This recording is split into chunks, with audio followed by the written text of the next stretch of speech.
Dictation 100 शब्द प्रति minute start होगा 5 सेकंड बाद।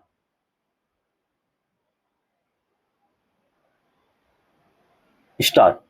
गहराते प्रदूषण संकट के बीच ठंड बढ़ने के साथ ही कोहरे की मार पड़ने लगी है। राष्ट्रीय राजमार्गों पर आए दिन गाड़ियों के टकराने की खबरें आ रही हैं। मंगलवार को धुंध के कारण यमुना एक्सप्रेसवे पर आगरा से नोएडा के बीच 7 बसों और 3 गाड़ियों के टकराने एवं कई अन्य शहरों में भी इसी तरह की दुर्घटनाओं में 25 लोगों की जान जाने के बाद यह बहस तेज हो गई है कि जवाबदेही कौन लेगा और कैसे रोकथाम के लिए कोई रास्ता निकलेगा। अभी तक तो प्रदूषण एवं धुंध के कारण बढ़ते संकट के बीच राजनीतिक बयानबाजी भर सामने आती रही है और जिम्मेदारी से बचने की कोशिश में सत्ता प्रतिष्ठान एवं प्रशासन दिखा है। हालात ये हैं कि सुप्रीम कोर्ट की तल्ख टिप्पणियों का कोई असर नहीं पड़ रहा है। दिल्ली और आसपास के इलाकों में प्रदूषण की समस्या धीरे धीरे गंभीर होती है और धुंध बढ़ने के साथ राजमार्गों पर दुर्घटनाएं बढ़ने लगती हैं। राजमार्गों पर धुंध के बीच रफ्तार पर लगाम को लेकर कोई चेतावनी नहीं, न कोई अंकुश। दरअसल प्रदूषण का गहराता संकट मौसम की मार तो है ही, सरकार की अनदेखी और लापरवाही से समस्या में कई गुना बढ़ोतरी हुई है। इस तरह की दिक्कतों को लेकर चर्चा होती है, लेकिन सरकार की ओर से कोई कदम नहीं उठाए जाते। हाल में खबर आई है कि दुनिया की सर्वाधिक प्रदूषित राजधानी है। इस रपट के मुताबिक देश के सर्वाधिक प्रदूषित 32 शहरों में 11 हरियाणा के पाए गए। स्पष्ट है कि दिल्ली और आसपास के इलाकों में आसमान में धुंध की परत आगे बेबसी है। सरकारी स्तर पर कवायद, घोषणाएं और आरोप प्रत्यारोप तक सीमित दिखती है। यही वजह है कि पिछले दिनों सुप्रीम कोर्ट ने केंद्र व राज्य सरकारों को फटकार लगाई कि प्रदूषण रोकने के लिए जमीनी स्तर पर प्रयास न के बराबर हैं। दरअसल हर साल ठंड शुरू होते ही हवा की दशा दिशा में बदलाव के साथ ही आसमान में धुएं की परत जमने लगती है। यही वजह है कि पराली संकट व अन्य कारणों से बढ़ते प्रदूषण से चिंतित सुप्रीम कोर्ट को कहना पड़ा कि प्रदूषण मुक्त वातावरण में रहना नागरिकों का मौलिक अधिकार है।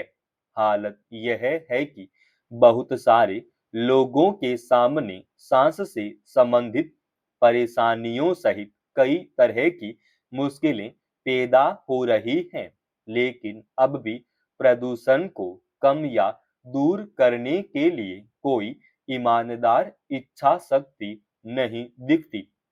किसानों के मुद्दों को जोर शोर से उठाकर श्रेय लेने वाले राजनेताओं की जवाबदेही तय होनी चाहिए। बम्पर पैदावार का श्रेय लेने वाले नेता अब कहां चले जाते हैं जब पराली जलाने का संकट पैदा होता है।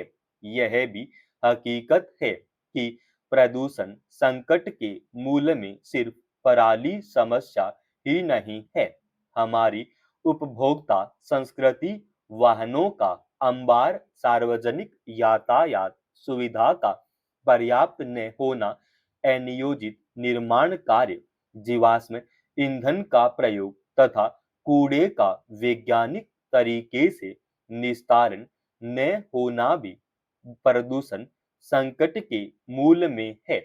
शासन को भी आग लगने पर कुआं खोदने की मानसिकता से बचना होगा और दूरगामी प्रभावों वाली नीतियां लागू करनी होंगी।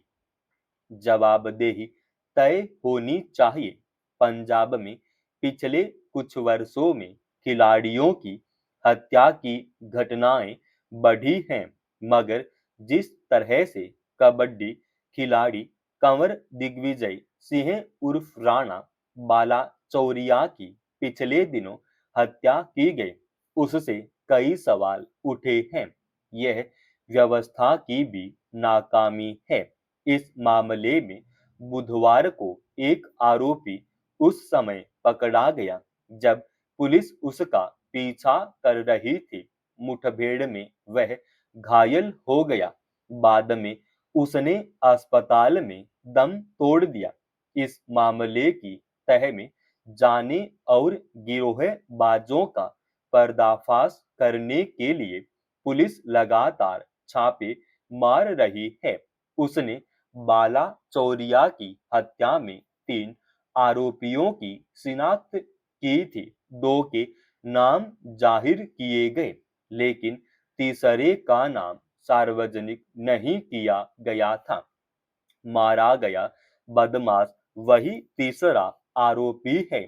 सवाल है कि कबड्डी प्रतियोगिताओं में दबदबा कायम करने के लिए गिरोहबाज पर्दे के पीछे से आपराधिक प्रतिस्पर्धा करने लगे हैं, तो समय रहते पुलिस प्रशासन इस पर क्यों नहीं ध्यान दे रहा है। चिंता की बात है कि बेखौफ गिरोहबाज अपने रास्ते आ रहे या उनकी बात न मानने वाले खिलाड़ियों की हत्या तक कर रहे हैं। अगर समय रहते कार्रवाई हो तो ऐसी घटनाओं को रोका जा सकता है। राणा बाला चौरिया ने कड़ी मेहनत कर खेल जगत में अपनी जगह बनाई थी। शुरुआत उन्होंने पहलवानी से की, लेकिन बाद में वे कबड्डी की दुनिया में चले गए, जहां वे न केवल चर्चित हुए बल्कि इस खेल को बढ़ावा देने के लिए टीम भी बनाई।